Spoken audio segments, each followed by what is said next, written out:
Hey, how's everybody doing? Somebody asked about bending things. This particular piece of metal here, if you look at it in Blender,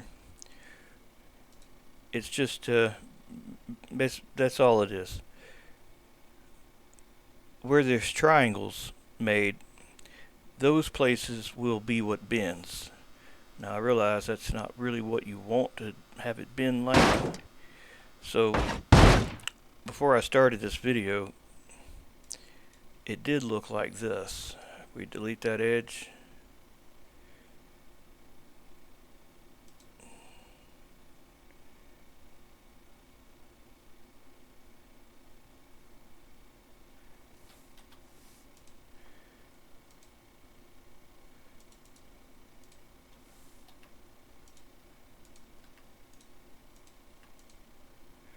Yeah, I made a few duplicates of this thing, so each layer is slightly above or below the next layer. That way, when it's flat on the ground, you'll still see it and it won't disappear.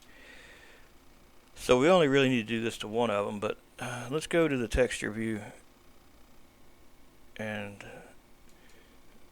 I guess don't have any polygons. You know what? We will do it this way. We'll import the one that's currently in the game, so we're looking at the exact same one.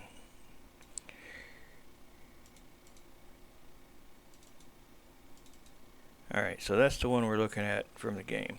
So if we want to make this thing bend where it's got actual bends, then you'll need to do in edit mode, make loop cuts. Or either cut it with a knife. But loop cuts doesn't always do right if you got other shit that's already cut into it, like this shit. So, that probably ain't gonna work too well for you. Let's try to get these out of here.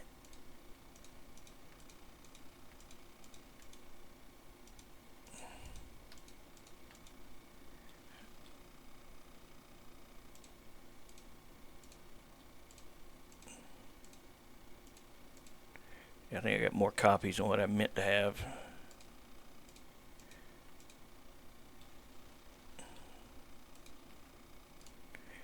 Yeah, by doubling up the mesh, you get a little more thickness to it. Even though it's really just the same picture, kind of stacked close together 3 or 4 times, it still works.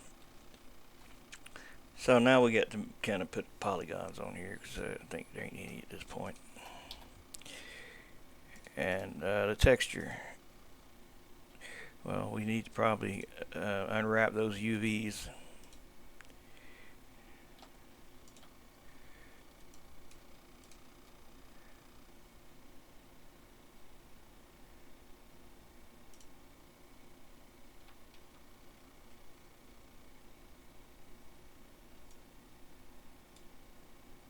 There we go. Let me save the file.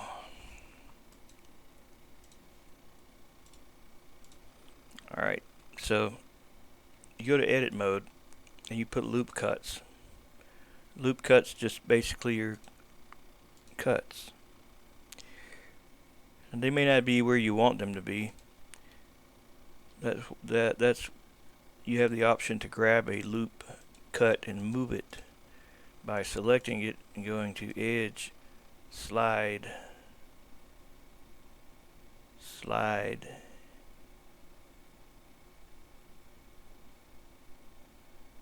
Slide. Shit, eventually I'm gonna find the shit. I knew it's in here. I'm looking right at it. Damn, man. Edge, slide. Gonna slide it over. Slide it over a bit. And we're gonna slide this one over.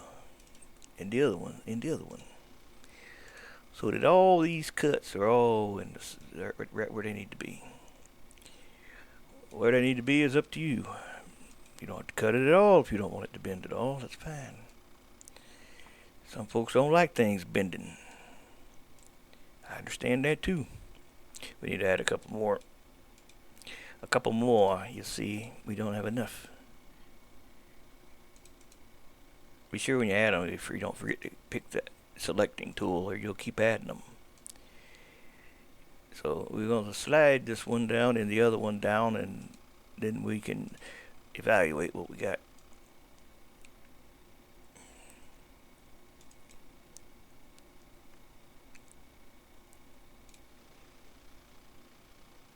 Alright, so this thing should bend in all them places. So what happens if we export the DAE of this into the game right now? It's just the updated DAE, it's not the updated JBeam. How do you think it'll behave in the game? Well, there's only one way to find that out. We shall export it to DAE and overwrite the one that's in the game with the one that's running right now. And what do we get?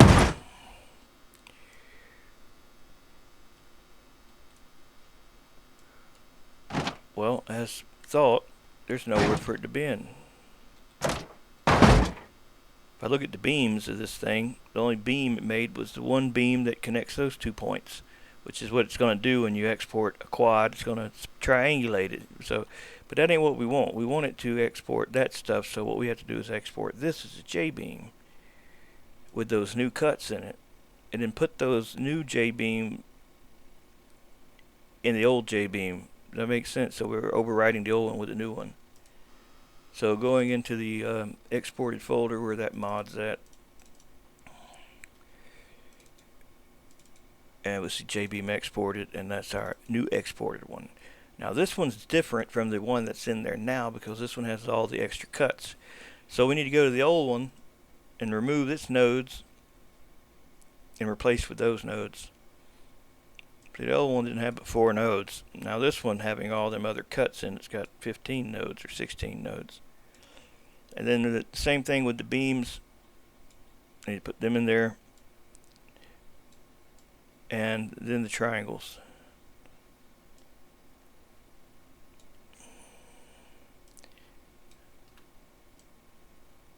Now we should be able to just Control R and reload the mod in the game while it's running, but sometimes that causes a crash.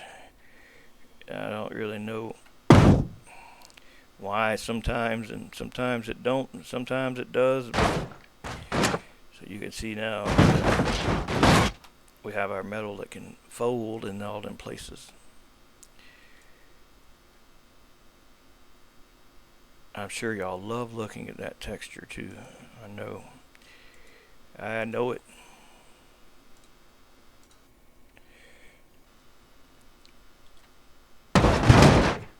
Now that particle has nothing to do with this. So this is what you get. This is what you get, right? And you got all the settings for these different springs, which determine where it's going to be flexible or not flexible, or how flexible is it going to be. All that's controlled in the J-beam itself. See, each one of them beams all have node weight of 10. No, I'm sorry, each node has a node weight of 10, and each beam has the beam spring of this. We'll give it more spring, or more damping, and more spring. It's kind of got to balance that stuff, because what'll happen, you'll make your item implode if you have too much spring or too much damping or not enough. So that's a lot stronger now. You see it's more rigid, right, than what it was a few minutes ago. Now you see it kind of wiggly around, kind of jiggling. That's because beam deform is not allowed. It's not permanently deformed. So anything that would normally have deformed it in any slightest way, even if you don't see it, is muted because they got this shit on it. But if you change this to allow it to deform permanently under certain stresses, then you don't have to have the damping so high up to keep it from oscillating so much. You can just have it so it can deform a bit.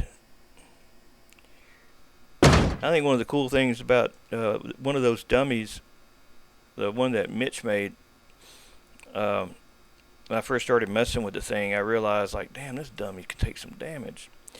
But under like extreme conditions, like the son of a bitch would actually bend and break a little bit. I thought that was the coolest thing, how they had it doing like that. You know, I didn't know that there was a setting you could set to allow that, but yeah, you can pretty much do that. See, now this is stretching it out. Now since it's got deform limit of 5,000, that once you exceed that, it'll permanently start to deform your metal. Alright, so if that was a lot higher, it'd take a hell of a lot more to bend it, for it to stay bent, is what I'm trying to say.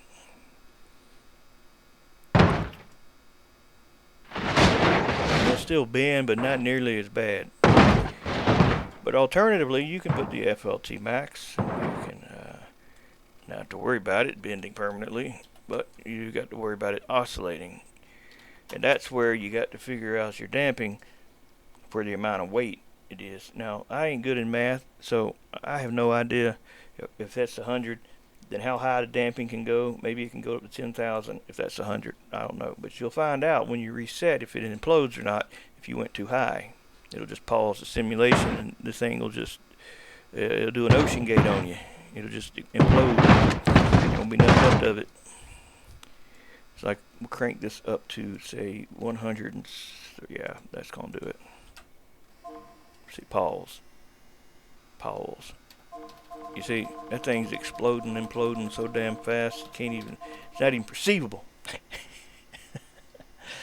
But the alternative is to have it not much damping and it just be a wiggling mess.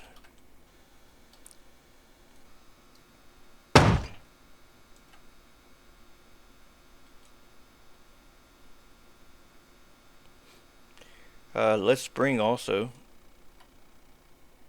And allow it to bend easier, but maybe keep it from being so that's not much spring at all, is it? Oh, you got the strength too. Now this is the point where these damn things start to break. The polygons break. Now, they don't break and fall with their own collisions or anything like that. They just disappear. But it's an extra little thing to have if you want stuff to kind of, you know, break a little bit more than what it does. See, it broke. See, it broke. That's what that one does. You don't have to have it break.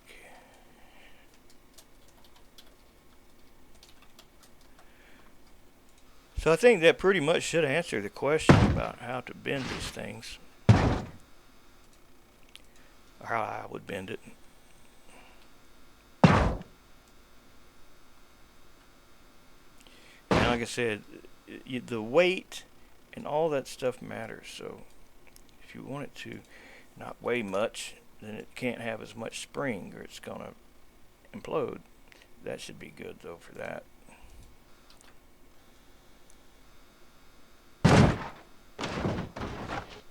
Kind of like a piece of tin foil.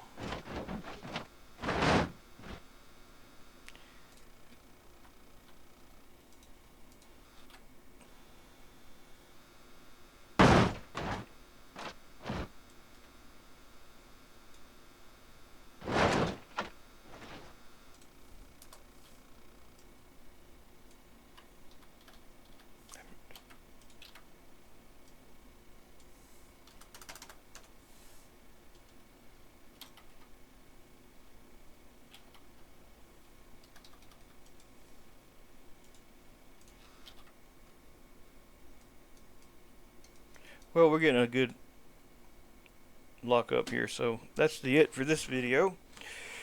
And hopefully you learned something out of that.